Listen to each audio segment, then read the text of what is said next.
Next, we are going to discuss about the classification of constitution.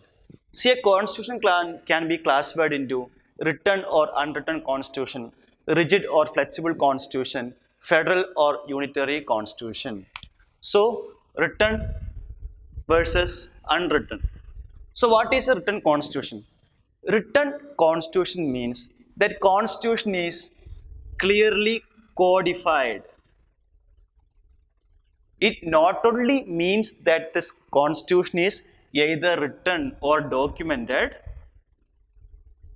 Apart from documentation or having written value, it is properly codified. Codified means systematic arrangement. That is systematically arranged. I'll give an example. See, when the constitution came into force in 1950s, our constitution consists of 395 articles. Articles is nothing but a set of guidelines which says about the provisions of the constitution. Say example, Article 1 says about the name of our country. Article 1 says India, that is Bharat. That is, India and Bharat are the names of our country. Article 1 says so. Okay. Article 19 says about the right of citizens, freedom of speech and expression. Tells about freedom. Article 21 says about our right to life. Article 61 says about the impeachment of a president.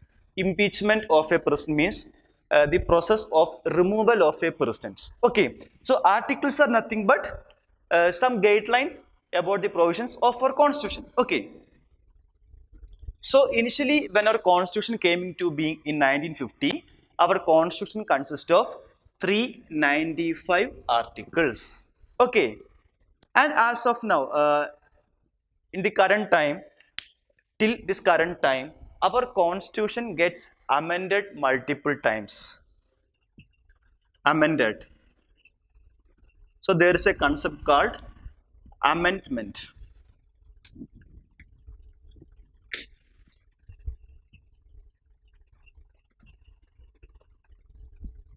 That is, from 1950 onwards till now, our constitution gets amended multiple times. Amendment means making changes to the constitution.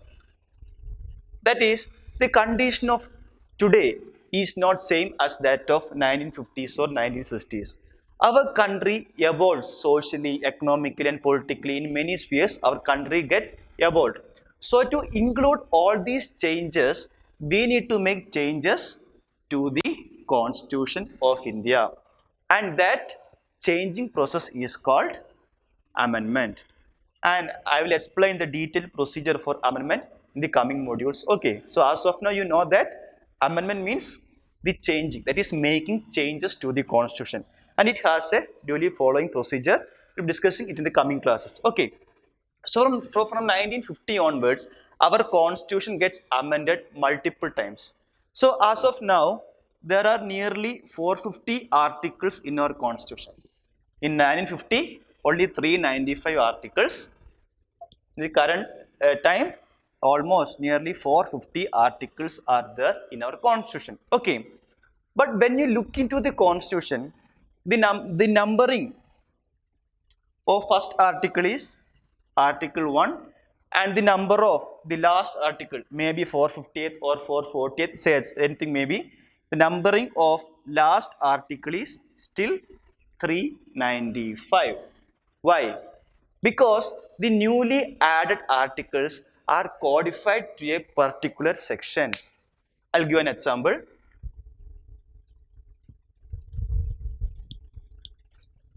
Say, originally our constitution reads article 1, 2, 3, 4, 5 up to 395. Okay.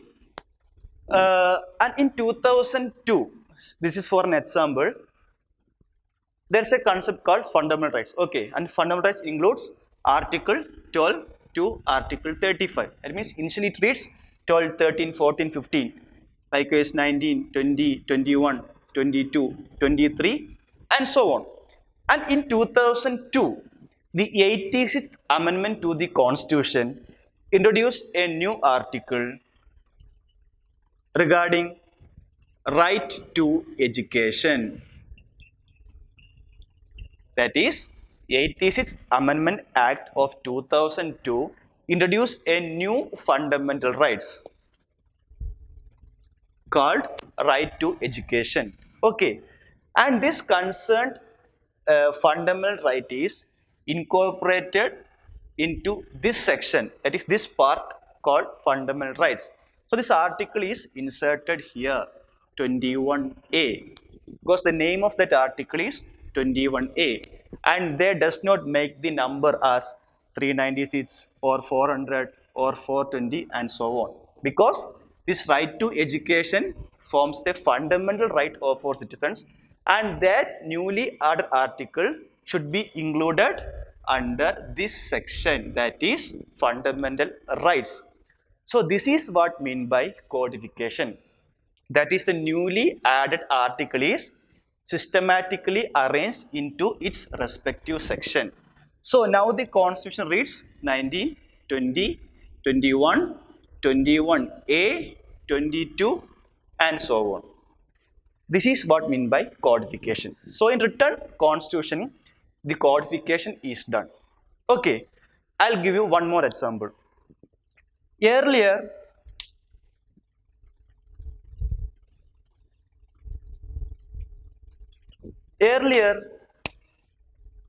Article 338. Yeah, Article 338 provides for establishment of National Commission for SC and ST. There is a single commission looking at the issues of scheduled caste and scheduled tribes. And due to an amendment, this commission gets bifurcated. That is, split into two commissions called National Commission for SC, a separate one, and National Commission for ST. Okay, and Article 338 says about National Commission for SC. Okay, and this newly added National Commission for SC is inserted as Article 338A, that is National Commission for Scheduled Tribe. It is not added as Article 400 or 450 or 470 so on, because this has to be in a separate section, that is under National Commission, right? Okay, so it is added closely to National Commission for SC, that is Article 338A. And in 2018, another body gets the status of a constitutional status, that is National Commission for Backward Class. That is, National Commission for Backward Class gets constitutional status, and it is added as an article 338B to the Constitution. Okay, so this is what mean by codification, systematic arrangement, that is adding to a particular section, that is called codification. So in written Constitution, it clearly means that that Constitution is properly codified. We can say Indian Constitution. Indian Constitution is a written Constitution. US Constitution is a written Constitution, because these are systematically codified. And when a country has written Constitution, the Constitution of that country is supreme, rather than Parliament or other laws, because the Parliament has to create laws only according to the provisions of Constitution. So a country which follows written Constitution, the Constitution is supreme. And a country which do not follow, that is a country which has unwritten Constitution, their Parliament or other laws are supreme. Okay, unwritten Constitution does not mean that it is neither written or undocumented. No, unwritten means it is not codified. It can also be documented, no issues. So documentation is not the criteria to demarcate the difference between written and unwritten. It is codification. If a constitution is codified, it is written. If a constitution is not codified, it is unwritten.